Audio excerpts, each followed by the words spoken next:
오늘은 요한계시록 28번째 시간입니다. 새 에덴이란 제목으로 주일 오전 말씀 전하겠습니다. 이제 대망의 마지막 장입니다. 다음 주 한 번 더 설교하면 요한계시록이 마칩니다. 작년 5월부터 우리 시작했는데 잘 달려온 것 같습니다. 우리는 계속해서 요한계시록을 통해서 천국을 맛보고 있습니다. 우리 21장에서 천국이 어떻게 소개되었어요? 새 하늘과 새 땅으로, 그리고 거룩한 성 예루살렘으로 우리에게 천국이 소개되었습니다. 많은 성도님들이 이 말씀을 이렇게 듣고 나누시는 걸 들어보니까 우리 성도님들에게 기억에 남는 천국은 보석으로 가득한 바벨론보다 화려한 그 천국을 많이 얘기하시더라고요. 하지만 사실 바벨론과 천국의 가장 큰 구별점은 뭐에 있다고 얘기했어요? 거룩함과 순결함에 있다라고 말씀드렸습니다. 비록 우리가 화려함을 추구하는 바벨론에 살고 있지만 우리는 이미 천국 백성이기 때문에 거룩함과 순결함을 추구하며 살아가야 된다라는 것을 우리 마음에 새겼습니다. 그죠? 그리고 새긴 대로 열심히 살고 계시죠? 자, 이제 오늘도 우리는 천국을 맛볼 겁니다. 얼마나 좋습니까? 그죠? 교회 오니까 매주 천국을 얘기해요. 너무 신나죠? 그죠? 자, 오늘도 우리 한번 천국을 함께 맛보겠습니다. 자, 우리 계시록 22장 1절과 2절 우리 같이 읽겠습니다. 시작. 또 그가 수정같이 맑은 생명수의 강을 내게 보이니 하나님과 및 어린 양의 보호자로부터 나와서 길 가운데로 흐르더라. 강 좌우에 생명나무가 있어 12가지 열매를 맺되 달마다 그 열매를 맺고 그 나무 잎사귀들은 만국을 치료하기 위하여 있더라. 자, 어떤 장면이냐면 생명수의 강이 흘러서 생명나무와 열매를 맺는 장면이 요한계시록 22장 1절 2절에 있는 거예요. 근데 여러분, 이 장면이 여러분 사실은 우리에게 낯설지 않습니다. 우리에게는 이미 익숙한 장면이에요. 제가 왜 이렇게 자신 있게 얘기하냐면 여러분들은 이미 이 장면을 눈에 100번 이상 담았어요. 자, 여러분 성경 중에서 여러분들이 제일 많이 읽은 성경이 어디예요? 창세기잖아요. 창세기는 백독들 다 했을 거 아니에요. 그죠? 자, 우리 창세기 2장 9절에서 10절로 가는 겁니다. 자, 오늘은 다음 구절 나올 때까지 그냥 구절을 띄워놓으시면 됩니다. 같이 읽겠습니다. 시작. 여호와 하나님이 그 땅에서 보기에 아름답고 먹기에 좋은 나무가 나게 하시니 동산 가운데에는 생명나무와 선악을 알게 하는 나무도 있더라. 강이 에덴에서 흘러나와 동산을 적시고 거기서부터 갈라져 내 근원이 되었으니. 자, 하나님께서 맨 처음 세상을 창조하셨을 때의 에덴 동산의 모습이에요. 에덴에서 흘러나온 강이 온 동산을 적시고 내 강의 근원이 됩니다. 물이 닿는 곳마다 생명의 근원이 시작되는 장면이에요. 자, 이 창세기 2장 9절에서 10절의 이 장면은요, 에스겔 47장으로 그 이미지가 이어집니다. 자, 우리 에스겔 47장으로 가는 거예요. 47장 6절에서 9절을 같이 읽겠습니다. 시작. 그가 내게 이르시되 인자야 내가 이것을 보았느냐 하시고 나를 인도하여 강가로 돌아가게 하시기로 내가 돌아가니 강 좌우편에 나무가 심이 많더라. 그가 내게 이르시되 이 물이 동쪽으로 향하여 흘러 아라바로 내려가서 바다에 이르리니 이 흘러내리는 물로 그 바다의 물이 되살아나리라.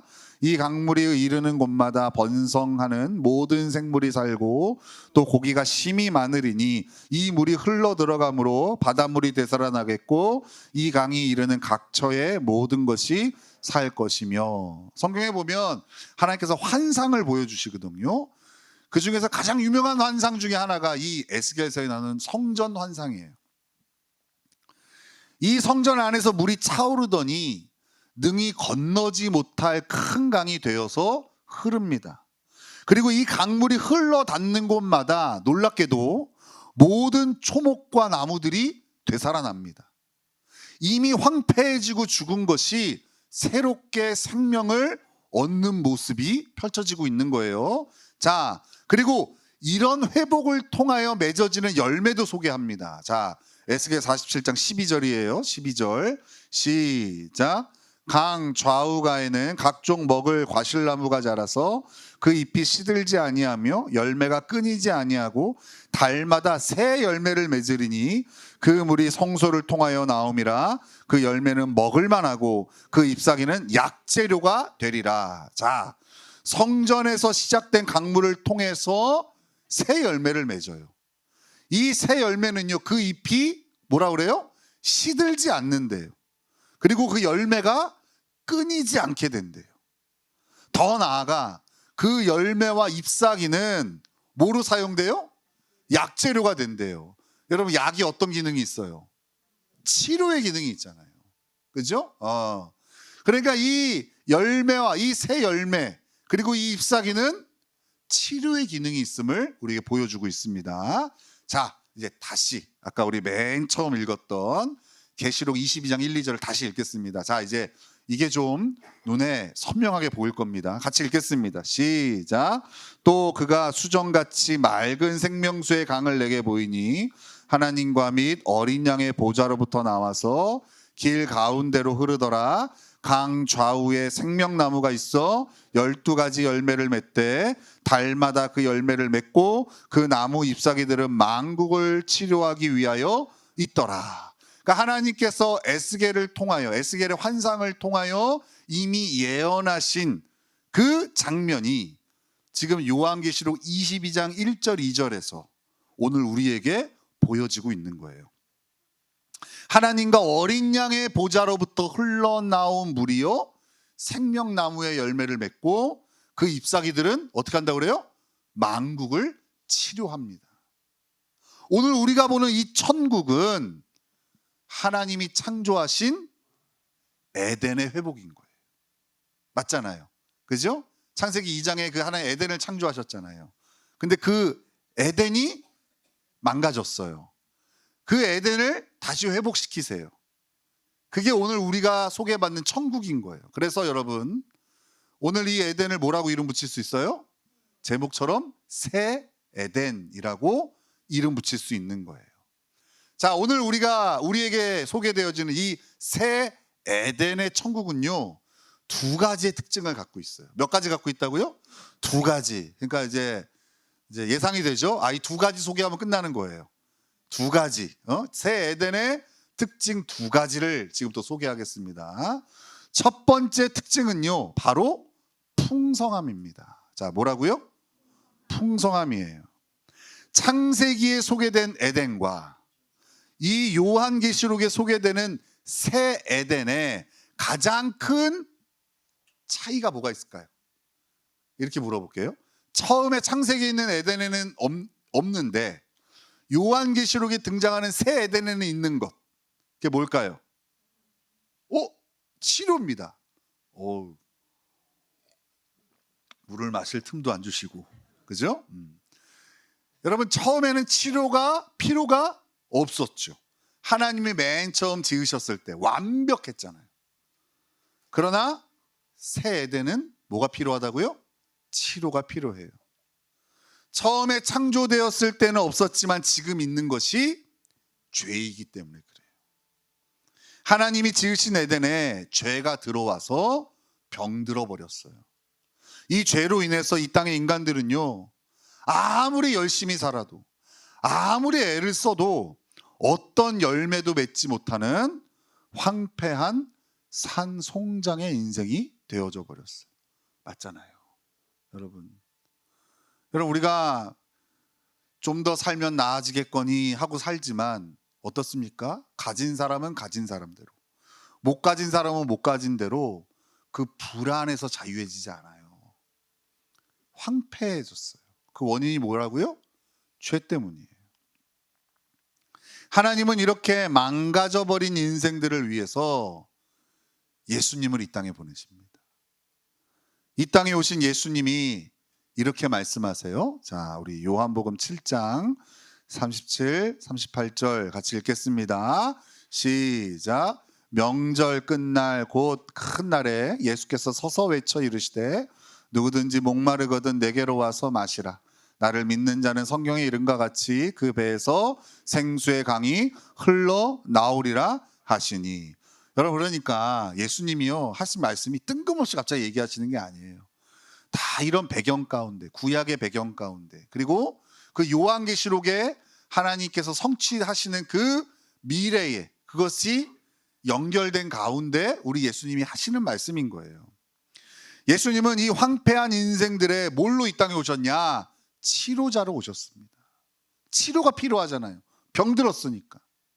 그래서 이 예수님을 믿으면 죄가 치료받아 새 에덴의 주인공이 되는 겁니다. 비록 우리가 이 땅에서는요 완벽한 모습을 보이지는 못해요. 여전히 죄에 물들어 있고 여전히 그 죄의 질병의 열매를 맺기도 해요. 완벽하지 않아요. 완벽하게 치료된 것 같지 않아요. 하지만 새 에덴에서는 예수님의 치료를 통해 우리는 완벽한 모습, 다른 말로 하면 죄가 하나도 없는 모습을 가지게 될 겁니다.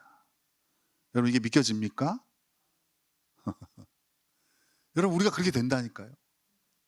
여기서는 아무리 애를 써도 계속 죄가 덕지덕지 있어.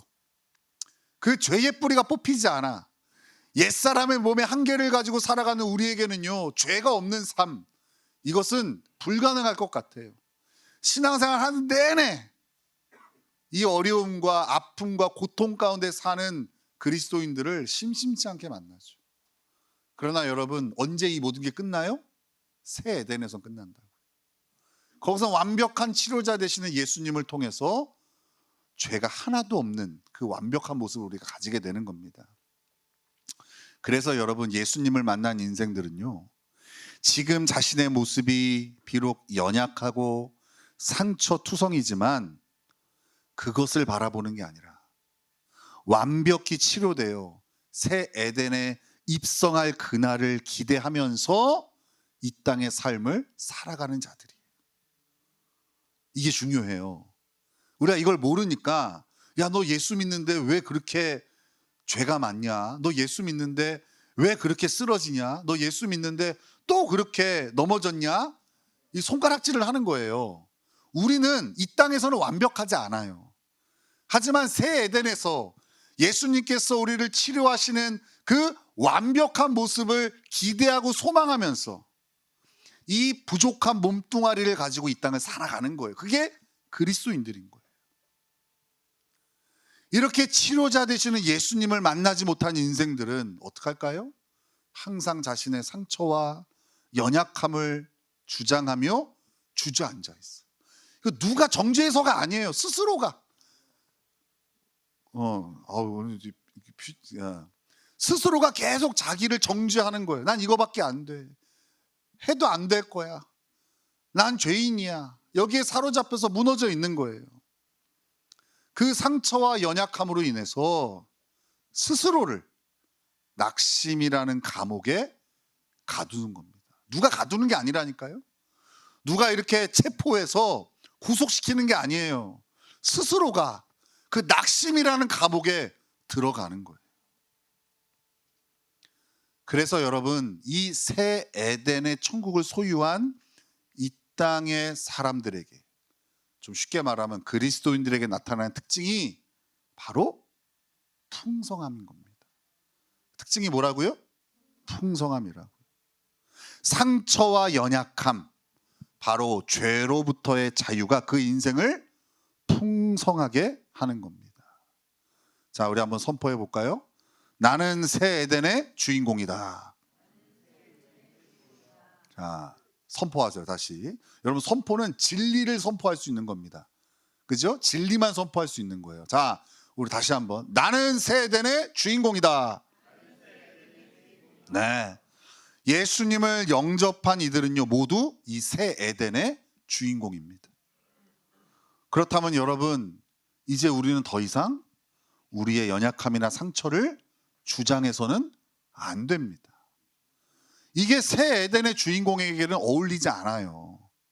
예수님을 통하여 완벽히 치료받은 그 새 에덴의 풍성함을 우리는 누릴 수 있어요.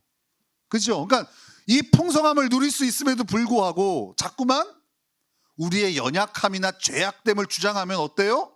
풍성한 삶이 없는 거죠. 계속해서 그 지옥의 삶을 살아가는 거예요. 감옥의 삶을 살아가는 거예요. 여러분, 이제 우리의 원래는요, 연약함이나 상처가 아닌 거예요. 우리 맨날 얘기하다 보면 그래요. 나는 목사님, 저는요 원래 그래요. 원래 그놈의 그 원래, 그죠? 나는 원래 의지가 약하고요. 나는 원래 이런 거에 약하고요. 나는 원래 사람 만나는 거 싫어하고요. 나는 원래 그놈의 원래를 그렇게 주장해. 그래서 내가 그 하지 말라고를 안 하고 이제 바꾸겠어요. 원래를 바꾸세요. 여러분, 이제 우리는요 예수님을 만나서 새 에덴의 주인공이 됐잖아요. 그러니까 이제 우리의 원래는 새 에덴의 모습이 우리의 원래예요. 그런데 옛사람의 몸을 갖고 있으니까 그게 잘 안 되는 것 뿐이에요. 그죠? 그러니까 여러분, 아까 선포한 게 중요한 거예요. 나는 새 에덴의 주인공이다. 이게 중요한 거예요. 이제 우리의 원래는 온전함인 거예요. 온전함. 이것을 믿고 주장할 때 우리는 이 땅에서도 그 천국의 풍성함, 그 새 에덴의 풍성함을 누리게 되는 겁니다. 여러분도 이 새 에덴의 풍성함을 누릴 수 있습니다. 누릴 수 있다고. 오늘 이 자리에 오신 분들 예수 믿으니까 나온 거 아니겠어요? 그럼 여러분들도 이 땅에서 이 새 에덴의 풍성함을 누릴 수 있습니다. 예수님이 우리의 모든 상처와 연약함, 죄를 다 치료하셨기 때문에 그렇습니다. 자, 첫 번째 새 에덴의 축복이 뭐라고요? 풍성함이었어요.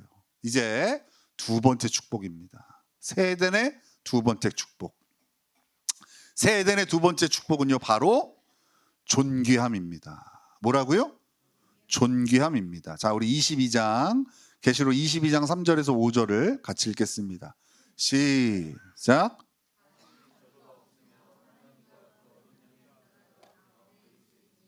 그의 종들이 그를 섬기며 그의 얼굴을 볼 터이요 그의 이름도 그들의 이마에 있으리라. 다시 밤이 없겠고 이는 주 하나님이 그들에게 빛이심이라. 그들이 세세토록 악노릇 하리로다. 아멘. 자, 잘 보세요. 여러분, 새 에덴에는 없는 게 있어요. 두 가지 찾아보세요. 뭐가 없다고 그래요? 저주가 없어요. 그리고 또 하나 없는 게 있어요. 밤이 없어요. 하나님께서 직접 빛이 되어주시는 그곳이 바로 새 에덴인 거예요. 그래서 거기는 밤도 없고요, 저주도 없어요. 이곳에서 예수님을 믿고 구원받은 자들의 신분을요 어떻게 표현합니까? 5절에서 어떻게 표현해요? 그냥 왕노릇 하는 게 아니라 그 앞에 수식어가 있죠. 세세토록 왕노릇 하리로다, 이렇게 표현하고 있습니다. 자, 요한계시록을 우리 여기까지 읽어왔어. 22장까지 읽어오면서 하나님께서 이 땅의 그리스도인들에게 꼭 전하고 싶은 메시지를 우리는 이쯤에서 한번 정리를 해야 돼요. 하나님 꼭 우리에게 들려주시고자 하시는 메시지는 꼭 반복하겠죠. 맞잖아요. 우리도 자식들에게 중요한 건 맨날 반복하잖아요. 계속 반복한단 말이에요. 그러니까 요한계시록을 계속 반복해서 하나님 우리에게 하시는 말씀이 뭐냐? 하늘의 정체성 이야기를 하세요. 우리가 하늘에 속한 자다. 우리의 정체성이 하늘에 있다. 이 얘기를 계속 하세요. 바벨론의 가치 가운데 살아가는 이 세상에서는 우리가 너무나도 초라하고 별 볼 일 없어 보여요. 맞잖아요. 여러분, 우리 여기 뭐 다 뭐 그렇잖아요. 그죠? 뭐 내세울 게 있나요? 그죠? 다 초라하고 별 볼 일 없어 보이잖아요. 그죠? 우리 규빈이가 그랬다면서요. 엄마, 나 다른 보직으로 좀 바꿔주면 안 돼? 엄마, 아는 좀 잘 나가는 사람한테 연락해서 좀 바꿔주면 안 돼? 우리 임수연 지사님 최고하는 권력자가 우리 원 집사님이거든요. 고작 뭐 어떡할 거야? 뭐 연락해서 전화 한 통하면 보직이 바뀌어지고 뭐 하나? 그잖아요. 고작 이게 그냥 우리 인생이야. 그러니까 이게 그냥 우리끼리 모여 있으니까 그냥 저냥 사는 거지. 이게 사실은 참 초라하고 별 볼 일 없어 보여요. 근데 하나님이 요한계시록을 읽는 그리스도인들에게 계속 말씀하시는 게 뭐냐? 기죽지 말라는 거예요. 좌절하지 말라는 거예요. 왜냐하면 이 땅의 신분은 잠깐에 불과하다는 거예요. 우리가 영원히 누릴 우리의 신분은 하늘의 아버지와 함께 세세토록 왕노릇하는 것이라고 알려주시는 거예요. 여러분, 하나님은요, 우리를 존귀히 대하세요. 한 번도 우리를 하찮게 대하거나 소모품으로 대하신 적이 없으세요. 우리가 뭐라고? 우리가 뭐라고? 우리를 왕 같은 제사장이라고 불러주시고 당신의 아들로 삼아주시고, 그리고 여기서 뭐라고 그래요? 세세토록 왕노릇한다고 말씀하시는 거예요. 하나님 이렇게 우리를 귀히 여기세요. 하찮게 대하지 않으신다고요. 심지어 우리가 하나님을 떠나 하나님 없이 살고자 할 때에도 하나님은 우리를 존귀히 대하셨어요. 이게 잘 안 믿겨지죠, 여러분? 증거가 있어요. 하나님이 우리를 존귀히 대하신다는 증거가 뭔지 아세요? 바로 십자가예요. 우리를 구원하시기 위하여, 죄인된 우리를 구원하시기 위하여 어떤 값을 지불하셨는지를 보면 우리를 얼마나 소중히 여기신 줄 알 수 있어요. 우리를 구원하시기 위하여 당신은 하나밖에 없는 그 아들을 십자가에 죽이셨어요. 그 값을 지불하셨어요. 우리를 구원하시기 위해서. 그게 증거예요. 안 믿겨질 때마다 십자가를 바라봐야 돼요. 아, 하나님 나를 위해서 저 값을 치르셨구나. 당신의 아들을 희생시키셨구나. 내가 예수님의 핏값이구나. 이게 증거예요. 하나님 그렇게 우리를 존귀히 대하세요. 그러나 하나님이 이렇게 우리를 존귀히 대해주심에도 우리에게 뗄래야 뗄 수 없는 단어가 있어요. 바로 열등감, 자격지심, 이런 단어입니다. 자꾸 바벨론의 가치로, 지금 내가 가진 것으로, 지금 내가 서 있는 사회적인 위치로 자신을 평가하는 거예요. 존귀한 인생으로 부름 받았음에도 불구하고 자꾸 자신을 천하게 여기는 거예요. 내가 쥐고 있는 것으로 다른 사람과 비교하면서 SNS나 미디어에서 나오는 그런 사람들의 모습을 보면서 자기를 초라하게 여기는 거예요. 마치 백지수표를 받았는데 거기에 최고의 아는 숫자가 10,000밖에 없어서 10,000원 적어내는 것과 비슷한 삶을 우리는 살고 있는 거죠. 제가 지난주 대학 동창회가 있었습니다. 금요일 날 제 대학 동창회가 있어서 나갔어요. 한 10여 명의 친구들이 나왔는데요, 단 한 사람도 예외 없이 저보다 다 돈을 잘 법니다. 제가 우리 친구들보다 유일하게 더 많은 것은 머리숱밖에 없더라고요. 다 나를 부러워해. 야, 너는 안 날아가냐? 그러면서 다 날아가고, 이미 다 날아간 사람, 날아가고 있는 사람, 약으로 버티는 사람, 이렇게 있더라고요. 나를 정수리까지 보면서 어떻게 하나도 안 날아갔냐고 그러면서 엄청 부러워하더라고요. 그거 빼고는 아이들이 다 저보다 많은 걸 가졌어요. 제 이제 대학 친구 중에는 이제 고등학교 때부터 저랑 친구인 애가 있어요. 같은 고등학교 나와서. 걔는 이제 97학번이고 저는 재수해서 98학번으로 같은 학교를 갔어요. 맨날 같이 농구하고, 걔네 집 가서 맨날 시험 기간 때 같이 공부하고, 그리고 맨날 당구 치면서 뭐 네가 잘했니, 내가 잘했네, 뭐 진 사람이 원래 돈 내는 거잖아요. 막 그래서 의도 상하고 막 그랬던 친구인데, 야, 이 친구가 대표이사가 됐더라고요.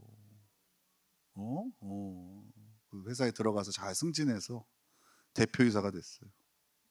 또 어떤 친구는 우리가 이름만 얘기하면 아는 대기업의 임원이 되어서 승진이 좀 빨랐어요. 자기보다 나이 많은 선배 부장들을 막 갈구고 쫓아내고 이런 친구도 있더라고요. 또 제가 아는 가장 큰 이제 사업은 우리 돈가스인데, 항상 우리 돈가스밖에 몰라요. 근데 우리 제 친구 사업하는 친구들은 부동산 사업을 하고 또 프랜차이즈 사업을 하는 이런 큰 사업을 하는 친구들도 있어요. 대부분이 그래요.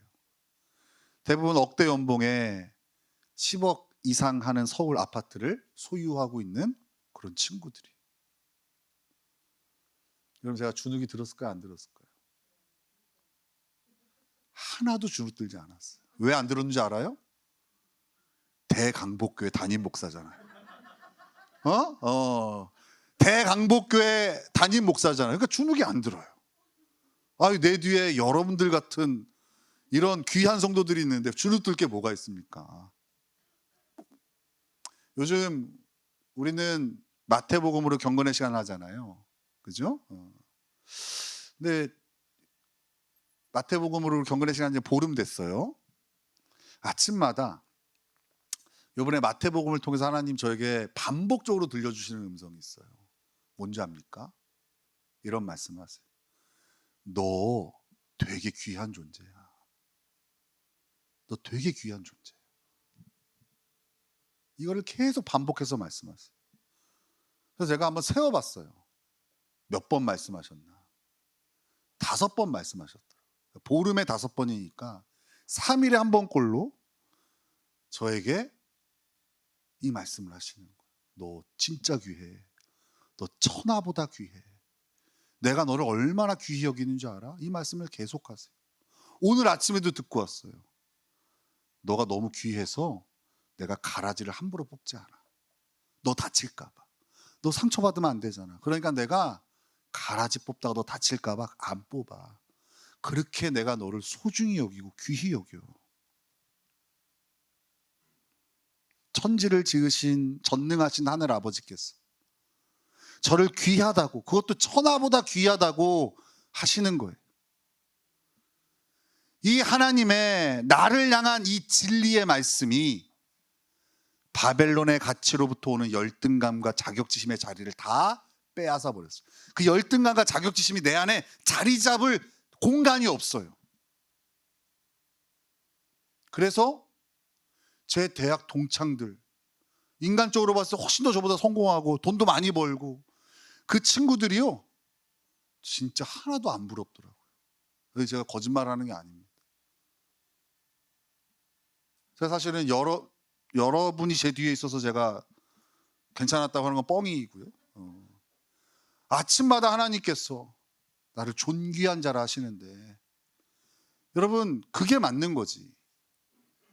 바벨론의 가치에 따라 느껴지는 내 마음이 진리가 아니잖아요. 한두 번 듣는 것도 아니고 계속 성경을 필 때마다 내가 귀한 존재라고 말씀하시니 이 땅의 기준이 무용지물이 되더라고요. 제가 사실은 저는 대학을 졸업한 후에 신학대학원을 갔어요. 사실 이 친구들하고 한 15년 가까이 연락을 안 했습니다. 근데 돌아봤더니 제가 우리 친구들하고 연락을 안 했던 이유가요, 내 안에 있는 열등감이나 자격지심이 두려웠던 것 같아요. 지금 보니까 그래요.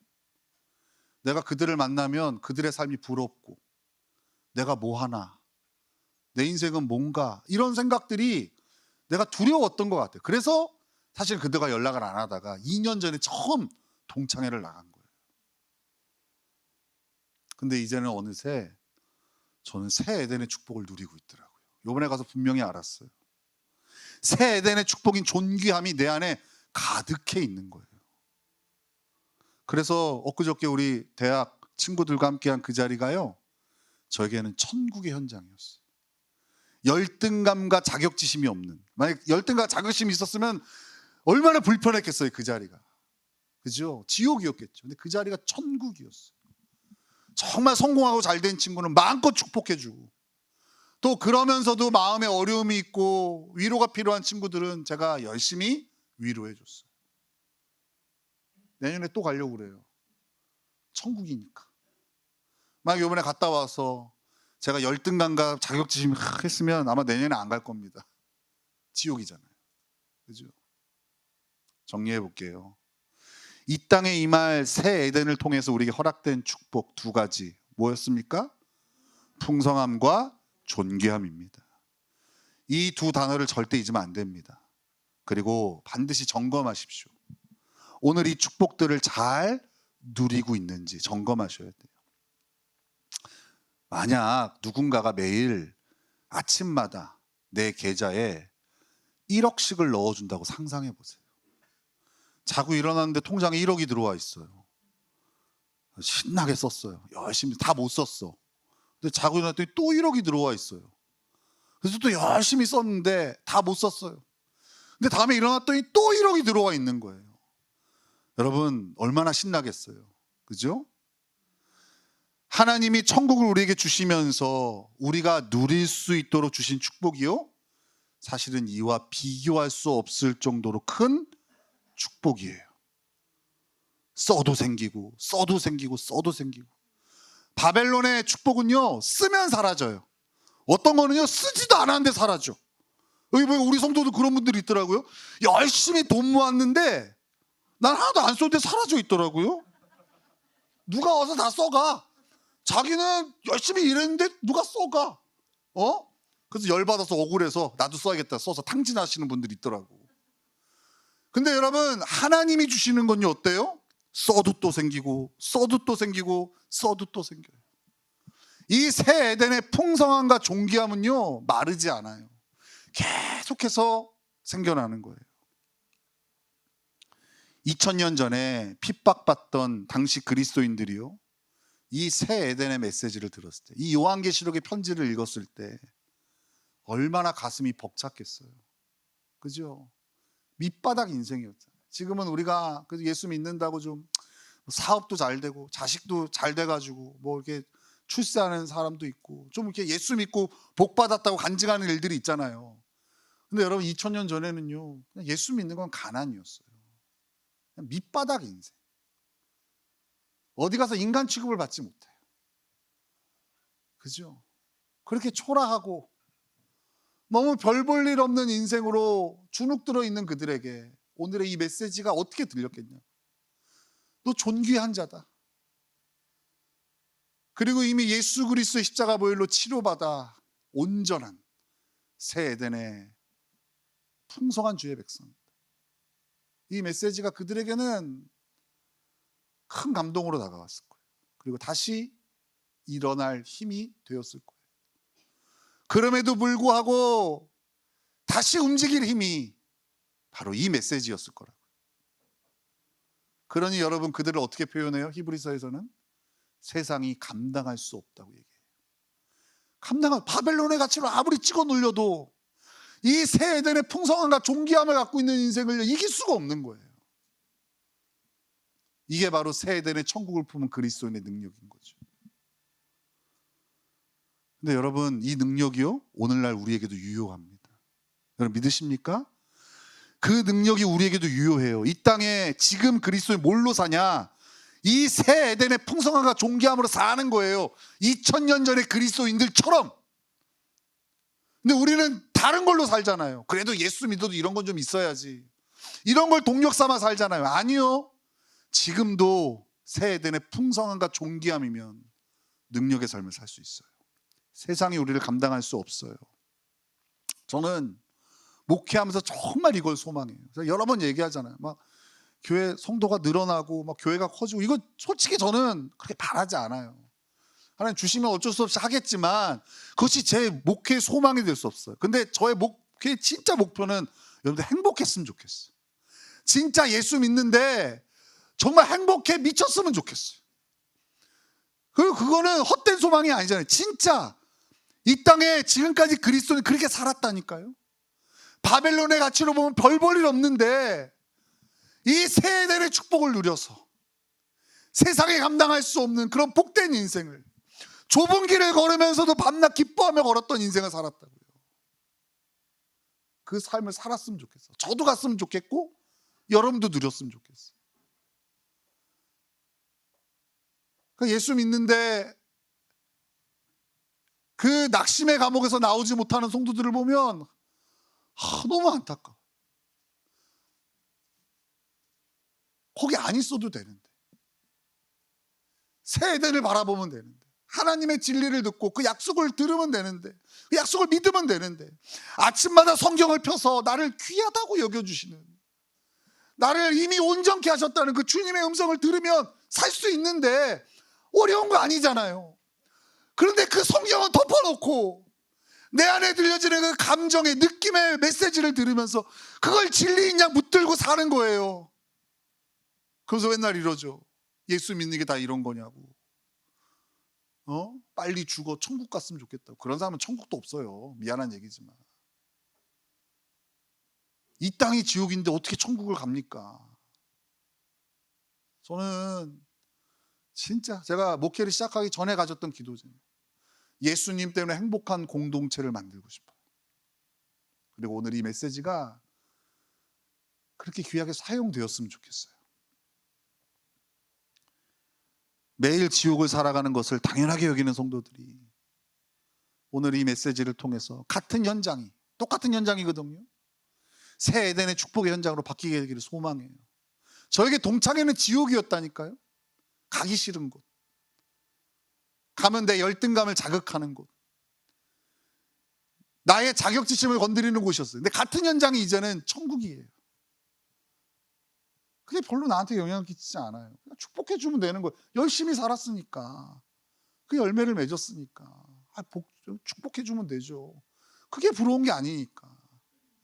여러분도 할 수 있다니까요. 여러분이 매일 가는 직장이 지옥처럼 느껴지세요? 아니, 하나님 천국으로 주셨어요. 여러분이 매일 들어가는 가정이 지옥처럼 느껴져요? 아니요, 천국으로 주셨다니까요. 이 교회도 천국으로 주셨지 지옥 누리라고 주신 게 아니에요. 근데 새 에덴을 못 바라보니까, 그 새 에덴을 들려주시는 하나님의 말씀을 펴지 못하니까. 여러분, 살고 싶으면 성경을 피세요. 지옥이 아닌 천국을 누리고 싶으면 하나님 앞에 서세요. 핑계 대지 마시고. 환경과 상황은요, 한 번도 우리의 편인 적이 없었습니다. 맞죠? 맞죠? 좀 시간이 지나면 나아지겠지, 환경과 상황이 이제 내 편이 되겠지. 그렇지 않습니다. 환경과 상황은 내 편이 절대 될 수 없습니다. 그러니 여러분, 환경과 상황을 기대하지 마세요. 그것을 뛰어넘는 능력이 이미 우리에게 주어졌어요. 그걸 주장하셔야 돼요. 그게 새 에덴의 풍성함과 존귀함이에요. 여러분, 그 새 에덴의 풍성함과 존귀함 마음껏 주장하고 누리시기를 예수님의 이름으로 축원합니다. 그렇게 축복된 삶을, 나와도 됩니다. 그 축복된 삶을 이미 우리에게 주어졌음을 믿어야 됩니다. 알겠죠? 노력해 얻는 게 아니에요. 그냥 주어졌어요. 믿으면 돼요. 누리면 돼요. 예수 믿는 거 행복한 거예요. 이 땅에서도 천국을 누릴 수 있는 겁니다. 그 당연한 것을 마음껏 누리시는 저와 여러분 되시기를 예수님의 이름으로 축원합니다.